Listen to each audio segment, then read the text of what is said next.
Habis uang miliaran, kuliah di luar negeri, pulang-pulang masih sulit cari kerja atau gaji UMR. Loh, kok bisa? Jadi gue itu merupakan lulusan Sarjana Ilmu Komunikasi dari Deakin University yang ada di Melbourne. Dan gue juga merupakan lulusan Sarjana Ilmu Sosial dan Politik dari Universitas Indonesia di Depok dengan gelar cum laude. By the way, kayaknya ya, gue itu mahasiswa yang aktif juga deh. Soalnya gue pernah jadi leader di salah satu Global Summer Project-nya ISEC UI.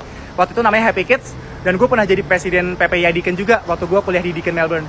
Oh iya, gue tambahin deh, gue pernah internship di Public Relations Agency di Melbourne. Dan gue ada pengalaman part-time gitu juga, kayak di toko baju, restoran. Jadi, waktu tahun 2019 gue baru lulus, gue tuh udah coba-coba tuh untuk melamar pekerjaan di Indonesia. Weh, sumpah ya, waktu itu gue sehari bisa apply ke puluhan perusahaan. Segala macam cara juga udah gue lakuin, dari yang online sampai yang gue datengin langsung ke kantornya di Sudirman, di Kuningan, sampai gue niat lagi yang kalau misalnya jobnya di LinkedIn, gue research tuh siapa yang ngepost jobnya, gue email, gue chat langsung, atau kepala divisi yang gue lamar itu siapa sih, gue email langsung, tetap gak ada hasil. Sampai akhirnya waktu itu gue dipanggil tuh untuk interview, itu juga karena gue lamar ke perusahaannya lewat teman.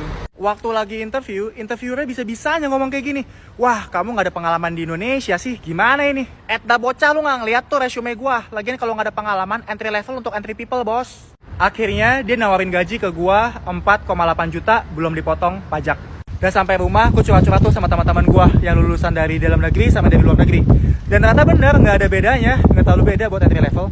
Kebetulan gue pernah kuliah di dua-duanya, di dalam negeri dan di luar negeri. Dan kalau menurut pendapat gue pribadi nih, orang yang lulusan di luar negeri itu perlu dapat pertimbangan khusus juga loh. Selain dari faktor bahasa, dari faktor lingkungan, itu juga challenging banget loh.